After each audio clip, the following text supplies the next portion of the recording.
Start.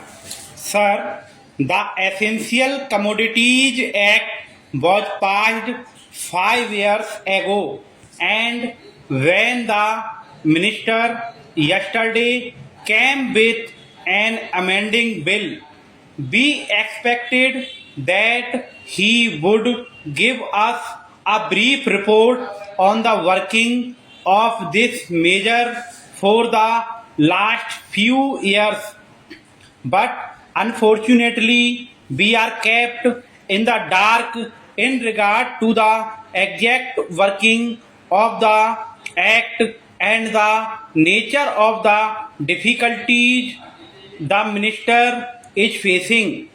Sir, as far as I know, many of the provisions of this enactment have been observed more in violation by his agents at the state level. The food minister may be very earnest, may be very able, and may be very anxious to see that the various provisions of the act are implemented in the most effective manner at the state level.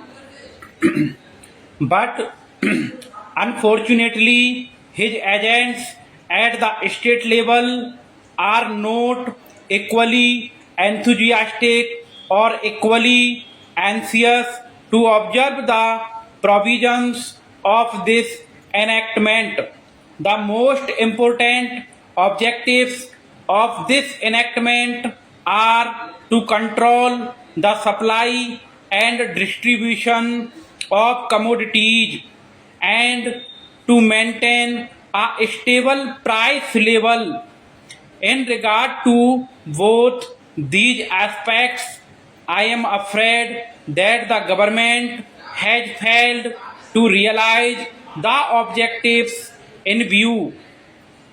Some time passed when there was scarcity of food grains. Attempts were made to make procurement from certain wholesale merchants and from rice mills. In my own state, I know of many instances of such procurement where, after making known that certain things had to be done and certain steps had to be taken by the merchant community, nothing was done later on by the government when they found that these very orders of the government were violated.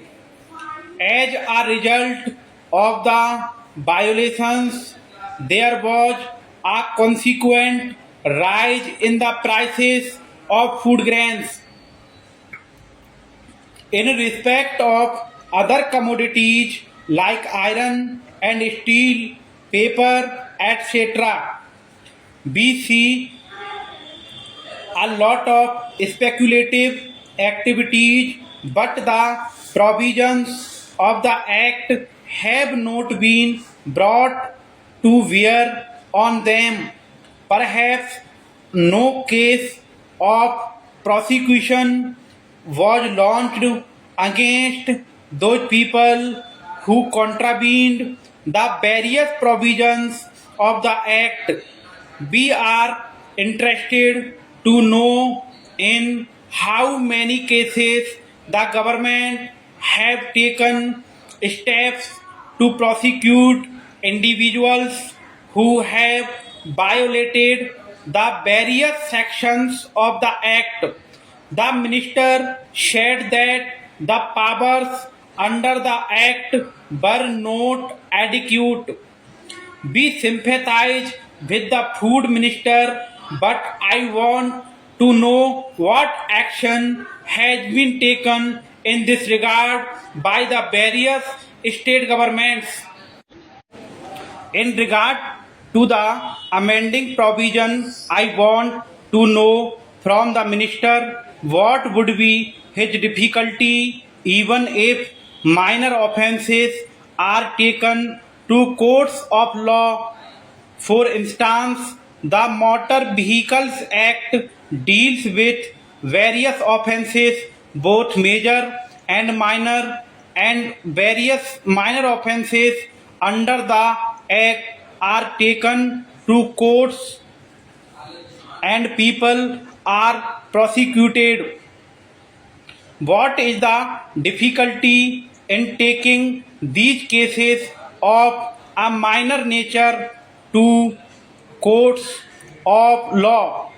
There, the people will have some safety that they will get a hearing, and if the offences are really offences, then they would be prosecuted. Otherwise, they will be acquitted. Here, the minister says that there should be a security deposit if there is a violation of a particular provision of the enactment, then the executive authority will have the power either to confiscate a part of the amount or the whole of the amount. We are clothing the executive authority with more powers.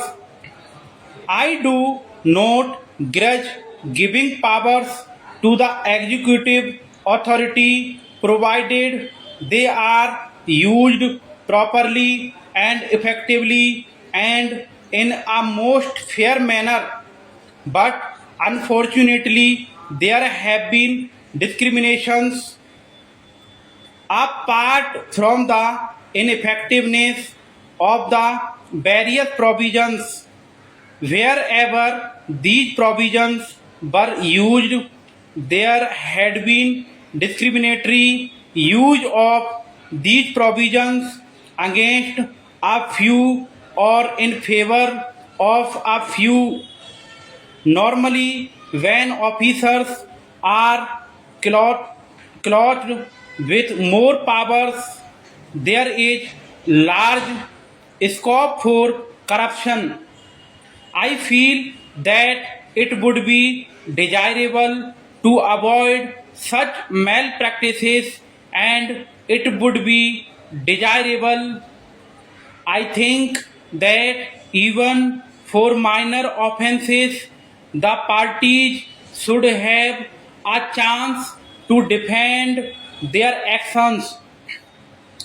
I do not think that this problem of dealing with minor offences will become complex or complicated in any way if we take them to courts of law.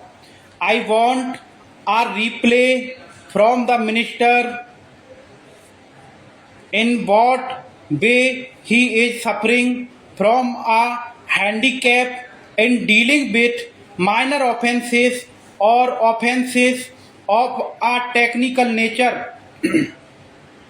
The honorable member made the point that even if this thing was acceptable to the House, he did not know what amount would be demanded as security. So the minister should tell us what amount is normally expected from a licensee in all cases and what the offences are which are of a technical or minor nature which he has in view. We are not told which are major offences and which are minor offences. Clarifications on these points are necessary.